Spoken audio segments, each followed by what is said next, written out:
हाय friends नमस्ते welcome back to nice and tasty. आज video रे आमे देखिबा गोटा बाइगण मसला।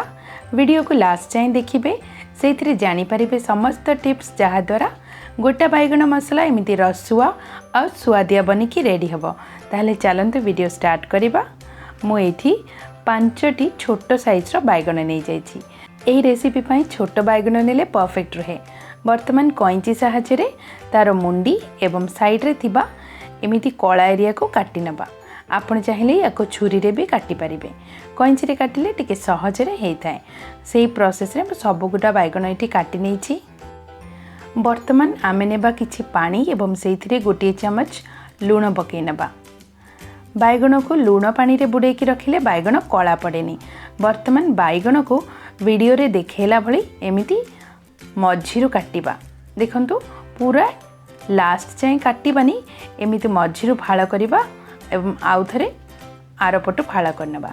जहाँ द्वारा मझिरे जदि किछि खराब थिबो ताहले आपण देखिकी जानि परिबे आ मसला भी भीतर को बढ़िया से जीवो। वर्तमान बाइगण को लूण पानी रे छाड़ी नउची।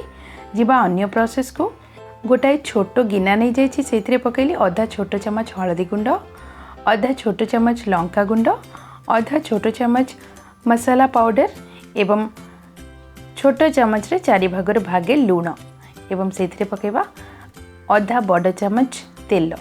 एही सब को हाथ रे एमिति मिसै नबा एवं एही मिश्रण को आमे बाइगण रो भितरे लगेबा। बाइगण को लूण पानी रो बाहर करिकि नै आसीबा एवं हाथ साहाय्य रे एमिति बाइगण भितरे मसला को लगे नबा।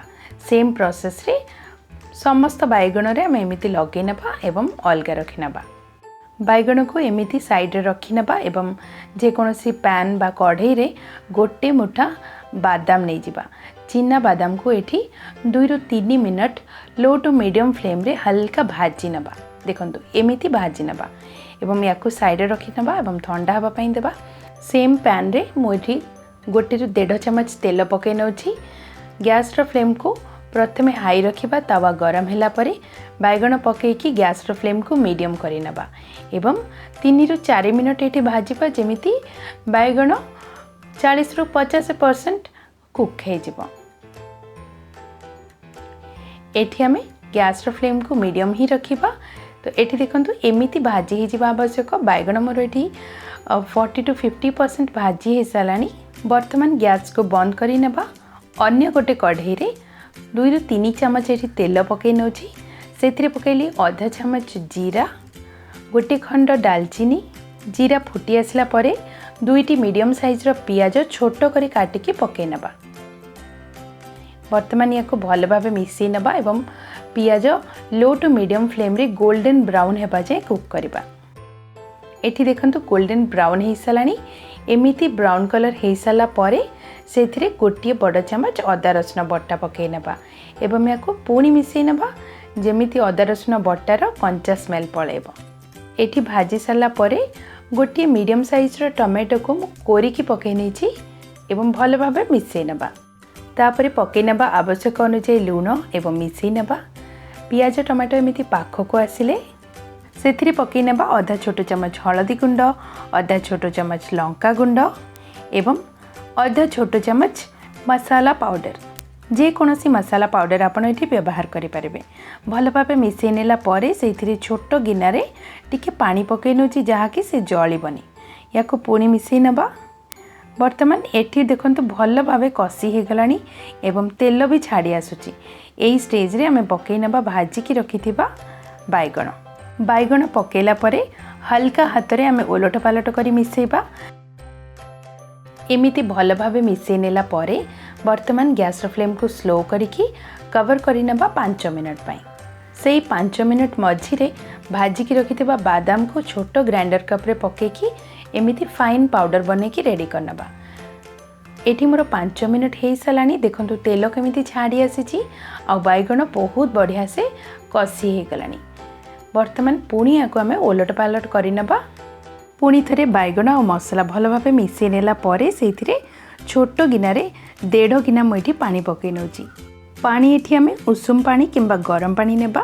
पानी पकै नेला परे गैस रो फ्लेम को हाई करिबा जेमिति सब गुडा प्रथम एमिति भल भाबे फुटी आसीबो। से मझिरे बैगण को ओलट पालट करी पुणी मिसई नबा। एथिरे आमे अधिका पानी देबानी जेहेतु आमे बैगण मसला बनाउछंती पानी आमे टिके कम ही देबा। बैगण एठी देखंतु मिसी गलानी आ हमर बैगण भी बढ़िया से सिझी जाइछि। एठी गैस रो फ्लेम को लो टू मीडियम रखिबा एवं ग्राइंड करिकी रखिथिबा बादाम पाउडर पके नबा। एठी मु बड़ चमच रे गोटे आ आधा चमच पाउडर पके नेछि एवं बादाम पाउडर पके नेला परे पुणी याको आमे भलो भाबे मिसई नबा। एठी एमिति हल्का हाथ रे भलो भाबे मिसई नेला परे कवर करिकी आमे लो फ्लेम रे कुक करिबा 4 रु 5 मिनिट पय।